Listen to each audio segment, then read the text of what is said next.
Accessing library computer data.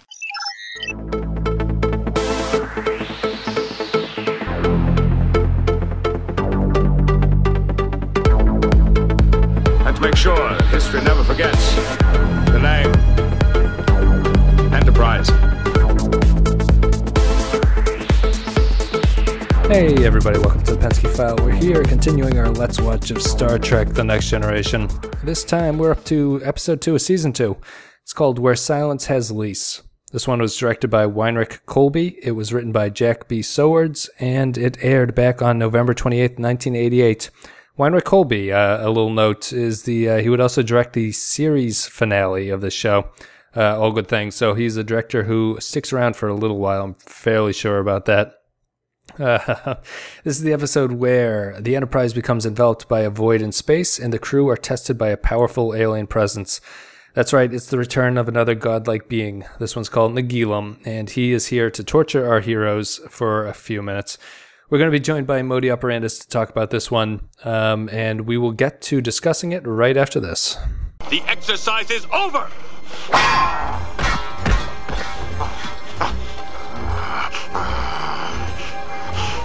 At ease, Lieutenant!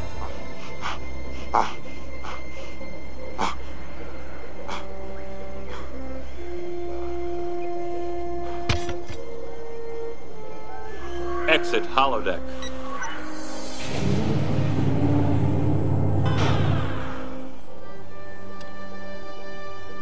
You do this every day?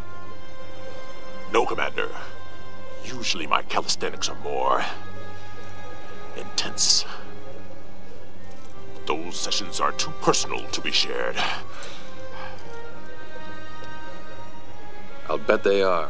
Hey everybody, welcome back. We have just come back from that little break that you've observed, and we're here with Modi Operandus to talk about Where Silence Has Lease. How are you doing today, Mr. Modi? Good. Good. Thanks for having me back. Sure, thanks for coming back.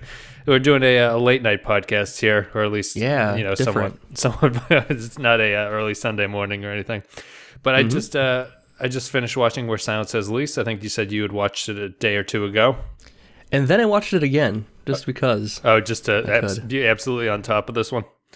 Yeah, I wasn't really paying attention to it for the podcast the first time around, so Right. I wanted to make sure I didn't miss anything. Yeah, and I did, because I wasn't really paying attention to like the visuals of it a whole lot when I was watching it. But it's very well shot. I gotta say, the direction in this is amazing. We'll get into it though. It is. Did you watch The Child recently? I did. I watched it too. Yeah. Yep. The podcast just went up about that one. I watched it with my wife, but the direction in that one was also really good. That episode is really terrible, but the It's not great, no. the direction in the second season has sort of picked up to where the first season was early on, where the episodes were really heavily directed. Like they have a lot of visual flair. And the other thing that kind of goes into it, I feel like season 2 is really lit very darkly. It's certainly not like bright like the early season was and like the later seasons become. The Enterprise feels very claustrophobic almost. And yeah, I can see that. And it's strange. It's a strange direction they took it, especially, there's 10 Forward and The Child and everything like that. Yeah. It's a lot of dark sets. Yeah, that's true. That's true. 10 Forward doesn't seem like it's fully like it does open up a lot more like later on, but yeah, they don't show like the wide shots of it too often. It's like the bar shot that they used in the last episode, I think. Yes, yeah. With Wesley and Guinan. Yeah, I think they definitely don't have a set. They have like just like the bar, like you're saying, and then there's like a chair and a window that you can look at. Pretty much. Right. They haven't figured out what they want it to look like yet. No, how big and expansive it eventually comes a pretty good set. But so let's move on to Where Silence Has Lease. What's sort of a rough opinion here that you have for this one? This is a very strange episode in that the writing is so bad sometimes. Yep. Like certain dialogue and that kind of thing. But then overall, I think the story is solid and it's well directed, and I think just there's a few bad choices in writing mostly. But otherwise, it's pretty good. I'm sort of let down because I'm torn between two scores for this one, and I was hoping you'd be able to help me flesh it out. Although it seems you've gone higher. I was going to give this a 1 or a 2. Really? Yeah, Wow. I don't think it's. I was really bored watching this one. Yeah. There's a lot of just standing around like probing, like literally sending probes into a thing to figure out what the thing is. So like there's not a lot of action, and I feel aside from the opening. I suppose I feel like they're discussing the nature of nothingness for like 10 minutes. You know, they're constantly like, it's nothing.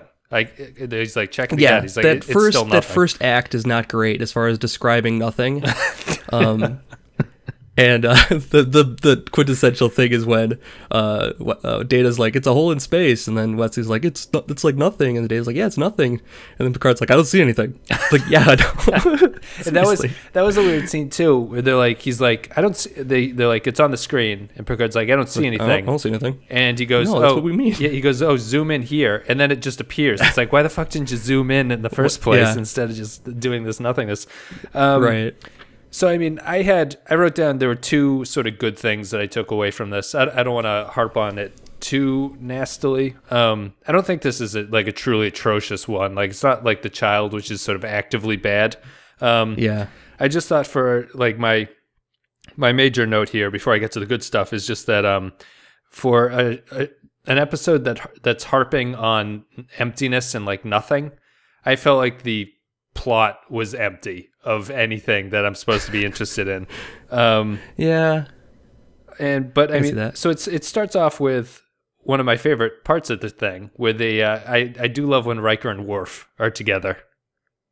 Yeah, I don't think they've fully like. I mean, they're just introducing Worf as a character for the most part here now. Like getting into him now that Yar's gone and he's going to be more of a central role here. Yep, they're starting to get into him a little bit more, and I think they just made him just a little bit too aggressive this episode. Yeah, than he comes to be later. I was thinking it's almost like he couldn't recover from the initial training program or something. Yeah. Like he never calmed himself down.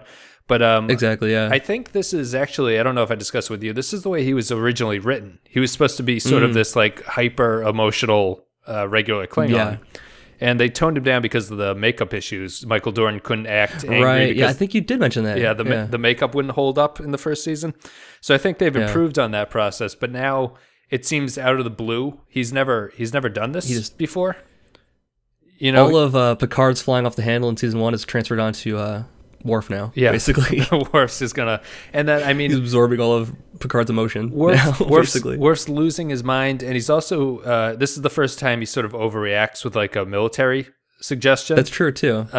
Which is interesting, and it kind of ties into the whole. Yeah, it's pretty great. Him losing his shit because his first suggestion is he just wants to go to red alert because this reminds me of yellow alert. Yeah. Oh, yellow, yeah. And all I can think yellow alert. It's the because I think that's like the first clip in the Worf gets shot down YouTube montage where Picard says explain, and he just sits there with a blank look on his face. The other thing I enjoyed about this one is I liked all the stuff on the Yamato with Riker and Worf. Not all of the stuff. I don't like one Riker, one bridge. I'm not a fan of that. One Riker. So not all of the stuff with Yamato is good, but some of it's good. And then it's definitely confusing, and it does set the tone well of just being a confusing time for both of them. It is. I think it's I don't think they utilized the empty starship enough. It's pretty creepy. Like if the lights are off and it's just like an empty, and you hear someone like screaming. And they use some musical cues that are interesting too. That kind of help too. Yeah, it's a very horror set, and they hear each other screaming and they run to each other. The only other episode I can remember this really being the case is the season 7 Genesis episode where everyone devolves, which is I don't. That's oh man, don't bring me back for that one. I don't think I can watch that one again. Which is I that's like a guilty pleasure of mine. It's terrible, but I don't mind watching it. Nightmare fuel, basically. But yeah, so you sound a little bit more positive. What other things did you really enjoy about this one besides? Well, I think I was reading a little bit about like this episode as far as the direction, and why I was like noticing certain shots they're using. That I was doing research into like the director, and he's the guy who actually did the finale as well.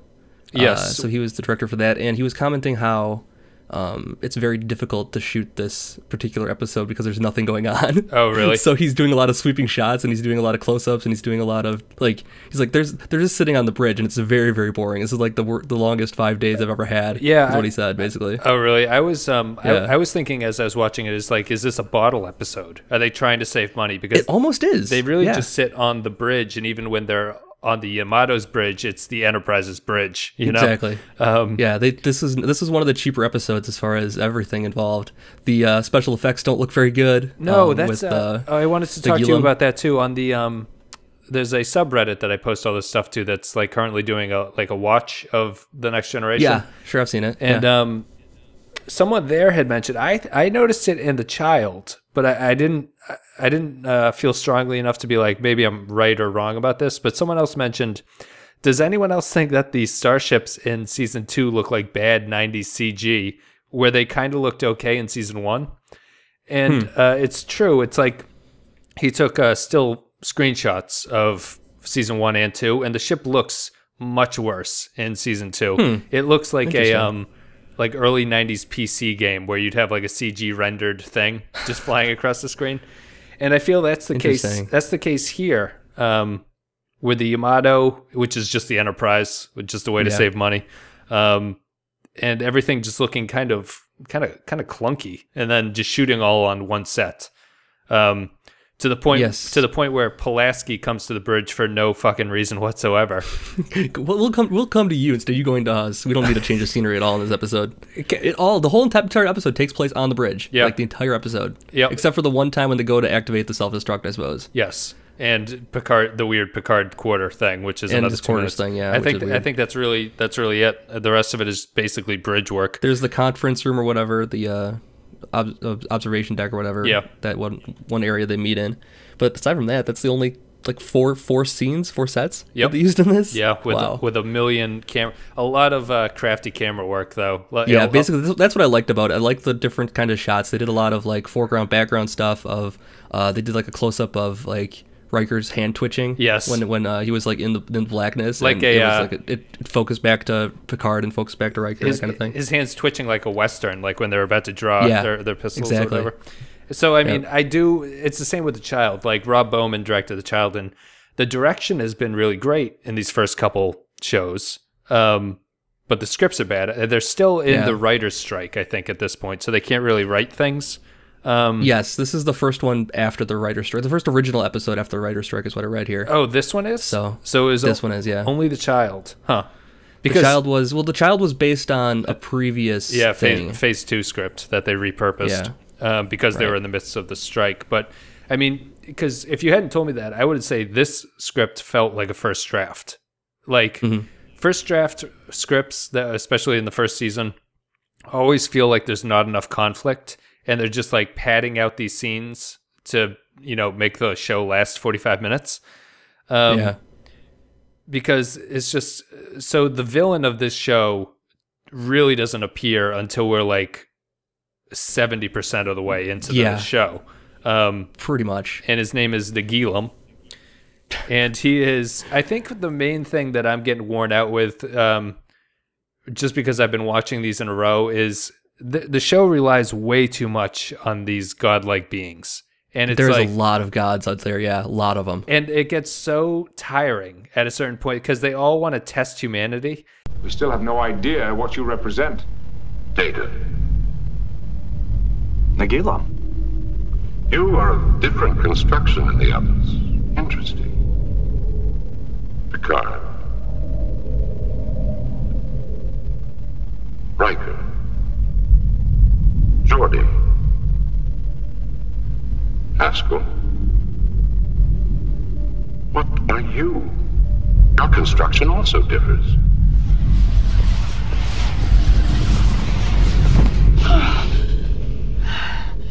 Like construction? Perhaps referring to your gender, Doctor.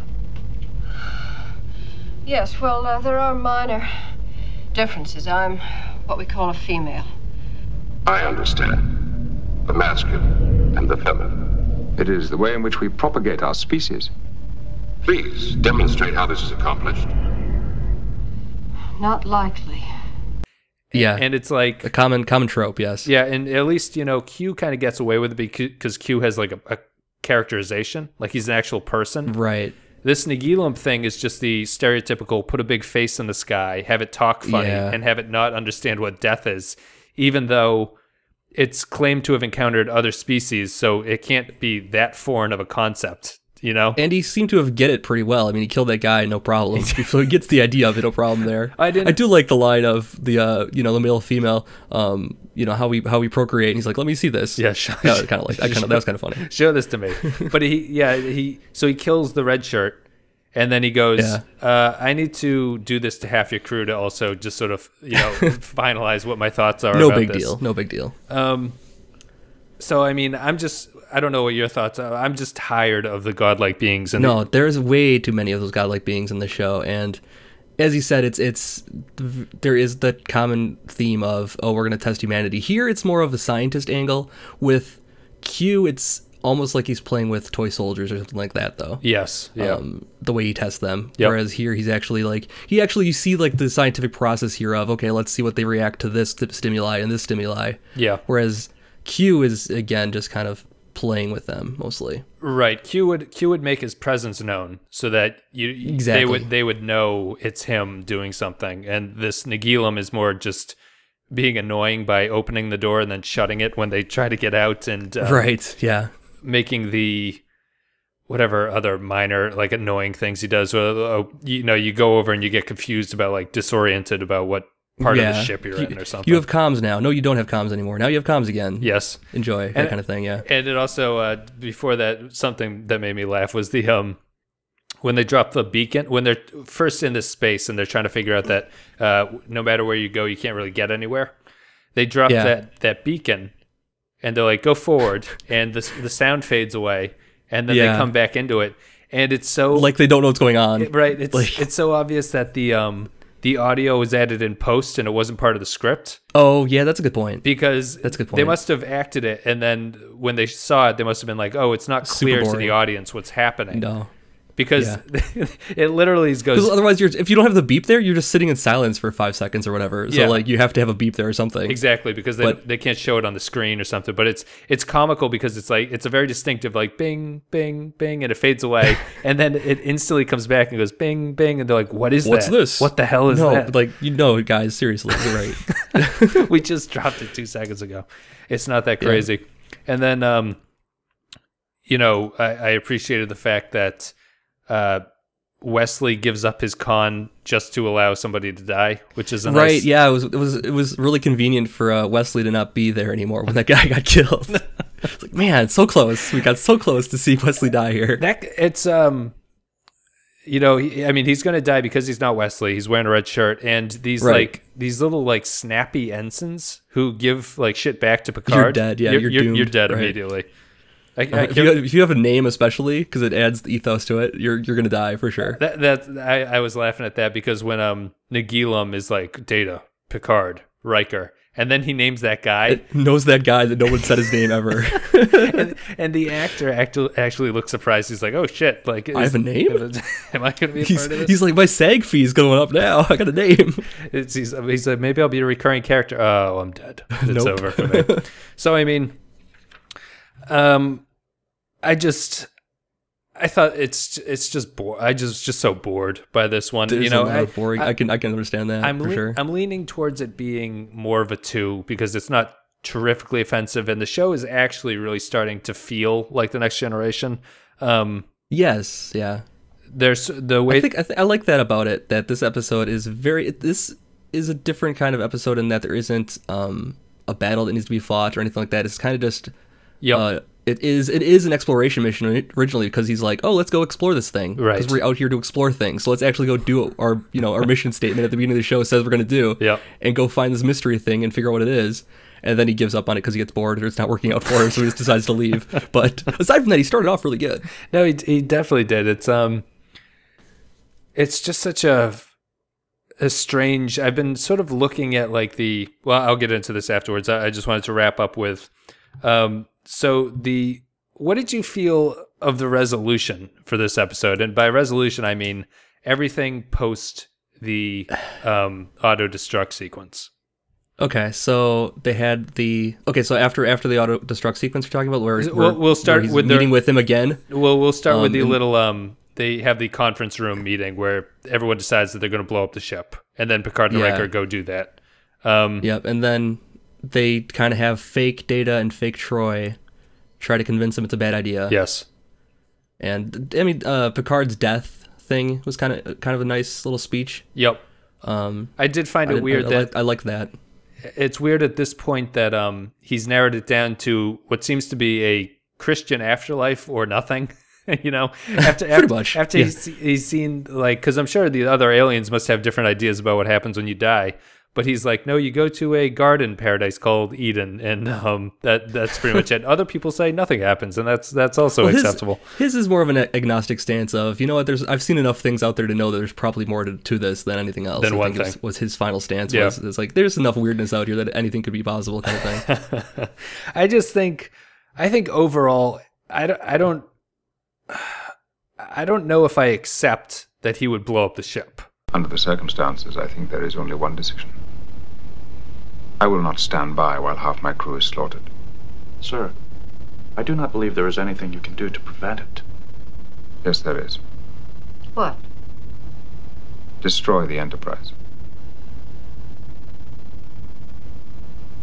Isn't that a little like curing the disease by killing the patient?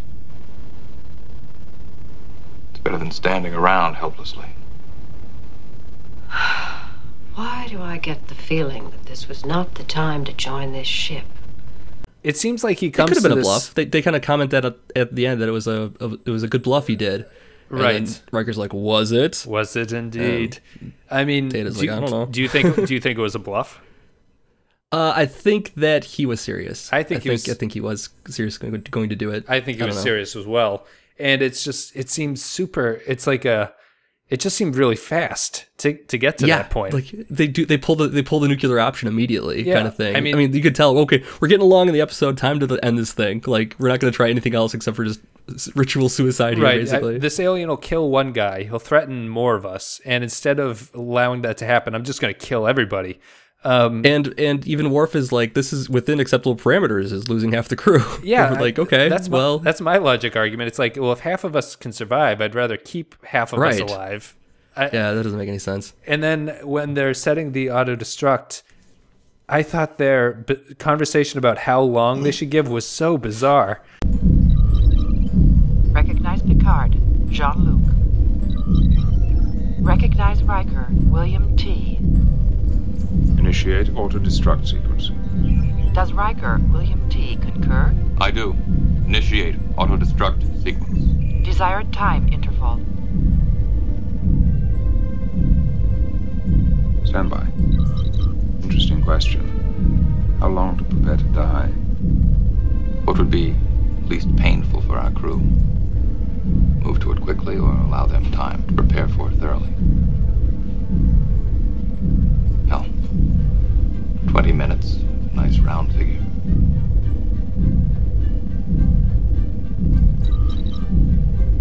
Initiate auto-destruct. Interval. 20 minutes. 20 minutes to auto-destruct. 19 minutes, 50 seconds. It was a little strange. Picard's like, how long do you think we should give him? He's like, I don't know. How about 20 minutes? A nice round. He calls it a nice round number. Nice round number. Me and my wife were watching this and we were like, then all of a sudden Picard goes, 20 seconds. At the end there. Just fuck it. Never mind. Yeah, no, now. We're doing this thing. So with 20 minutes remaining, Picard goes back to his quarters and just sits there. Is that... He's listening to music. He's listening to music, he's just relaxing. He doesn't want to, like, hang out with people and say goodbye or things like that. Who is he going to say goodbye to? He's alone in the universe here. He doesn't have family or relationships here. I guess. I feel like the captain should be, like, touring the ship or something, instead of just... I think he's letting his people be. Just letting people accept their death. And I also think it's more cruel to give people 20 minutes than it is to just blow the ship up immediately. Just do it. 10 seconds. If Nagilov's gonna stop this thing, he's got to do it quick. We got 10 seconds. It's just, I just thought it was so strange, and then that actually led to a fairly effective scene, in my opinion, because I did not remember Troy and Data being fakes. So I was, I actually thought they were them until they start doing the obvious thing. They're calling him Jean-Luc.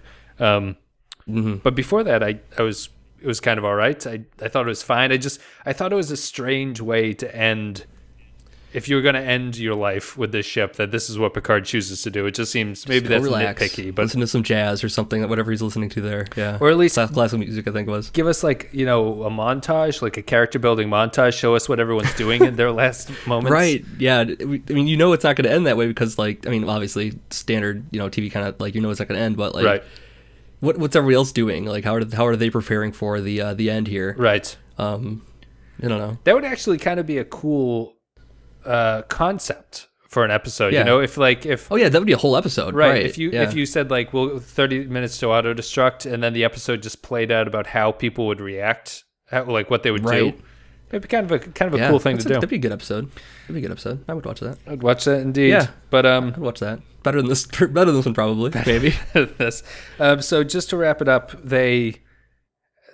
Picard calls Nagilum's bluff, and for an all-powerful creature, Nagilum is either truly doing a science experiment or he seems pretty incompetent at what he's doing. Possibly. Or the next 6 years take place inside Nagilum's universe. Yeah, exactly. And then that's my theory. All good things is just Nagilum is just Q or something. All good things is the wrap up to that. Yeah, exactly. So Nagilum lets them out.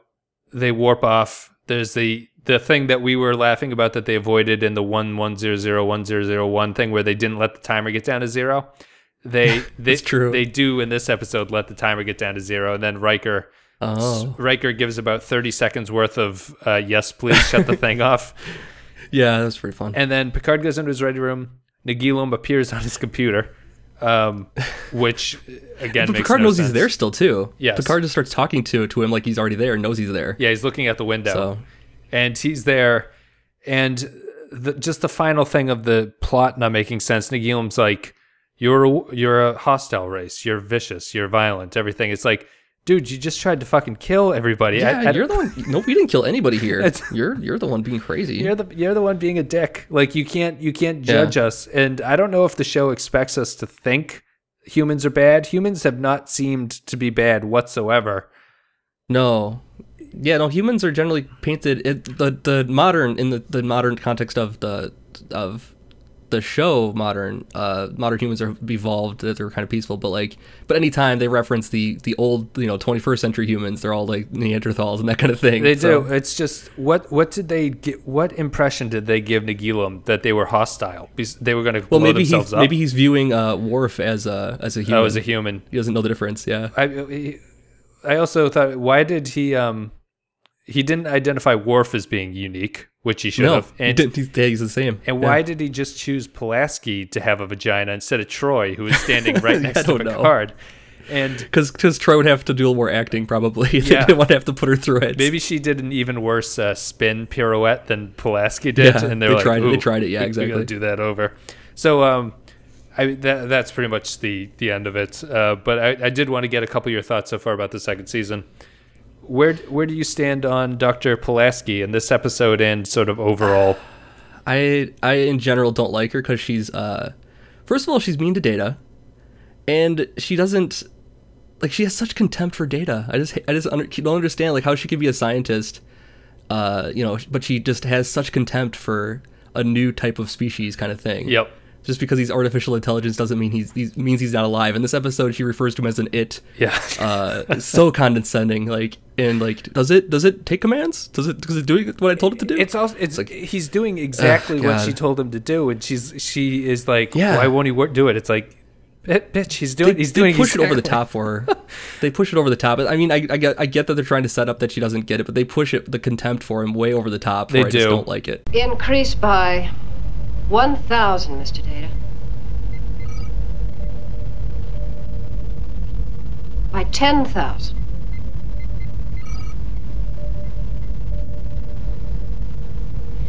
It does know how to do these things, doesn't it? Commander Data knows precisely what he's doing. Forgive me, Mr. Data. I'm not accustomed to working with non-living devices that... Forgive me again.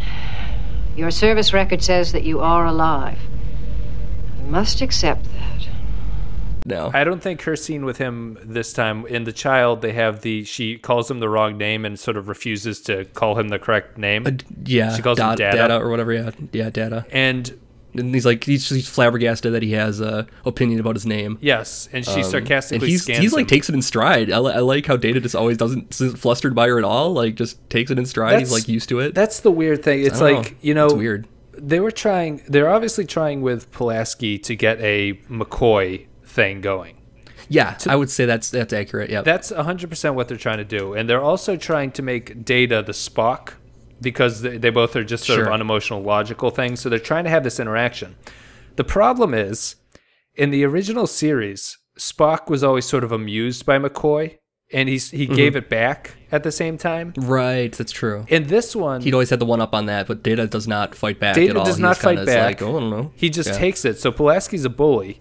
And also, exactly, whenever she lays into him, no one else on the crew is like, "Hey, man, like stand up for him. Take it easy. Like, what's your problem?" That bothers more. That's probably what bothers more than anything. That no one's willing to stand up for him to Pulaski, and she just gets away with it constantly. And even the fact that she's a the fact that she's a science professional and doesn't like want to explore other options of what humanity means or what like life means. Yeah, right. Like, I think she has the answers. Right. Even in this episode, Data's like the scientist begins at I don't know. Yes. You know. Yeah. That's the start of Pulaski wisdom. does not. She knows everything when she starts, so she's not a scientist at all. She's just, which I don't like. She's just horrible. I think the major problem is the casting. I don't think this actress. I don't think Diana Muldaur is. I don't think she can do Warm. Yeah, she can't do the sort of, like if she was like an irascible sort of like little scamp or something, who's just giving Data like a kind of tongue-in-cheek hard time. It is not that.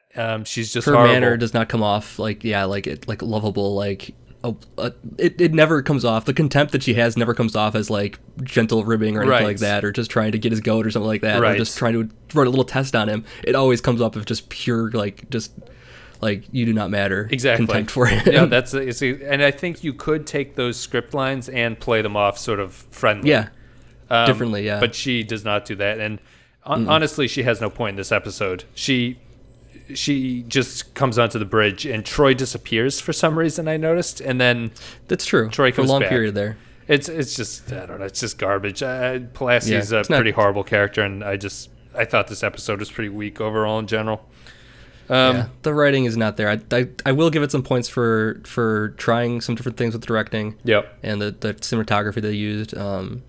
So that gets some points back. There's certain elements of this I like. Actually, you know what? I was thinking that they should have made this episode be Skin of Evil. Is that what it was? The Yar death? With Yar's death. They could have done that episode and this episode together, combined the elements of both of those, and it actually would have been a better episode if they'd done something like this for that. How do you mean? Like this being would kill? Like just kind of the being that they're trying to reason with being this kind of thing, rather than just some goo. Yeah. And actually have, I don't know, if she was the one that the being killed, instead of this random red shirt. Yes. Maybe. Yeah. I don't know. Maybe. I agree. It just had tinges of Skin of Evil to me in this episode for some reason. I was thinking back to that when I was watching it. Or just like put her on the Yamato and have her like self-destruct, and that opens up the thing that the Enterprise can get out or something. Like maybe, I don't know. It's just something like that. It's just so something better than that. It's funny, I mean, so that's my general thoughts. I think our general thoughts on the whole episode. Did you have anything else that you wanted to talk about for like a specific part of the show, or? I mean, I give it a little bit better points for cinematography, but the writing is very bad most of the time. Yeah. Concept is okay. Yep. Again, without overplaying if you take out the fact that they probably do maybe 4 God episodes a season, I take that fact out of it. It's not that bad as a concept, but I don't know. I think that changes. This seems like a real early season problem where they're relying on these godlike creatures, or like creatures of wild power that can make them do whatever they want. Yeah. I feel like that settles down, and Q is basically the only thing that stays that way later on. That's pretty much true, I think. And Q is also the most interesting of all of them. So I just wanted to briefly touch on sort of the weirdness of the second season. I've seen the 2 episodes so far, and I've sort of been looking ahead at like the episode list. I feel like I'm gonna say this now before I sort of go further into season 2, and maybe I'll see how I feel at the end. I feel like season 2 might be the weirdest of all the Star Trek seasons. They take some chances, man. Yeah. Next, I think next episode is the Sherlock one. Yes, if I'm not mistaken. I think it is. They take some chances here. Yeah. So I like that.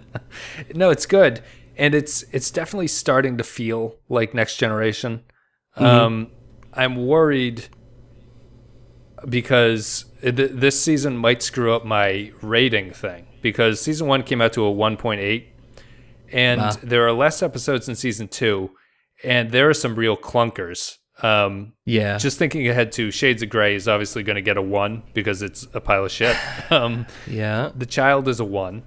This one I think is a 2, but we're not. There's the Okana episode, which is one of my least favorites, I think. That one might just be my least favorite, just because Outrageous Okana is the worst title. That I was just thinking that. It's like, wait, Outrageous Okana, that was a real title? And it was like, I watched it. I'm like, oh, yeah, okay. It sounds like an anime I would have watched in middle school or something. It's like the clowning episode of, I don't know, man. That's weird. They play with titles like that sometimes, and it doesn't make any sense. Well, they try to be too cute with it. What did the title for this one mean? What is When the Silence Has Lease? It's a reference It's a poem. to... I have that. It's a reference to a poem. I don't know why if reference to it. Did you read the poem? Yeah. I read the poem. No, I didn't. The poem is about someone going out to the west and mining for gold, and he comes back and he can buy whatever he wants, but he wants to go back to the wild, not just to get more gold, but because he likes it out there because it's quiet. It's where silence has lease, and he can just be by himself. Okay. And that poem has nothing to do with what this episode is about. That is not at all what this episode is about. No, sir. That's not exactly what... There's probably a dozen other episodes that would fit just as well with than this episode here. Honestly, they just stuck it on because they thought it sounded cool. But the poem is called The Spell of the Yukon by Robert Service. Yeah. And it's like, what the hell? Why is it called this? They're not even silent. Nothing is silent here. There's no silence. But I don't know. It's very strange. All right, so let's finish this up with, those are my loose season 2 thoughts. I'm really curious about how season 2 is, and I was also looking ahead at season 3, and season 3 is fairly outstanding. So I'm looking forward to that, just as sort of like my life raft that I'm getting through, because I don't want to sound overly negative, but it's been a couple episodes in a row now where it's just like, I don't know what the hell's going on. So next episode is fun, at least. Even if it's not the greatest episode, it is at least some fun. It is fun, yes. So, and I don't go crazy about holodeck episodes, but at least I do like the Moriarty character. So it's an interesting holodeck episode, to say the least, because they bring the Moriarty thing, which comes back later on too, which is kind of cool. Yep, and the Moriarty kind of speaks to the major problem of the holodeck, but we'll get to that when we get to it. Absolutely. So let's see. I'm going to talk about some critic reviews right now. This void has a total lack of dimension. Therefore, by any accepted standard, it does not exist, yet being within it denies that conclusion. Might we have moved into another dimension? Could a lack of dimension be another dimension in itself? That's an interesting question. Yeah, for a later discussion. All right, so Tor.com. Eddie's Lieutenant has the quote, a claustrophobic episode that has its moments of tension and nastiness, and also plenty of moments of ludicrousness and padding. Haskell's sudden unexplained appearance on the bridge was like painting a bullseye on his forehead, for that his death was unfortunately his death was one of the more effective parts of the episode. Picard's answer to Data's question. It was a good death. It was, yeah. I gotta say that. He really sold it. He owned it. He owned it. Had a brain aneurysm or something. And what was the point of her giving him the hypo spray when he's dead? Yeah, I don't know. She doesn't do medicine. I told you, she's not a scientist. She doesn't know anything. It's just an it at this point. Picard's answer to Data's question about death is surprisingly simplistic, and the crew's joyous response to the destruction of the Romulan ship is a bit disturbing. I thought that was weird. That was really weird. Like Geordi does a fist pump. He does. I'm like, really? Yeah, he does. Like Wesley is like, really? Like even some of the crew is like, why are we celebrating? That was weird. We just killed thousands of people. It was strange. Right. I think it was just a case of like you're saying, where the director is just sort of going nuts, and he's like, let's just shoot coverage. Break for the tension everything. for a minute. Yeah. Yeah. The end is a bit anticlimactic. He gave it a 4 out of 10. Okay. The AV Club was a bit more. Oh, am I going ahead? Yes, the AV Club was a bit more positive. Usually I agree with the AV Club more than I do Tor.com. AV Club gave it a B overall.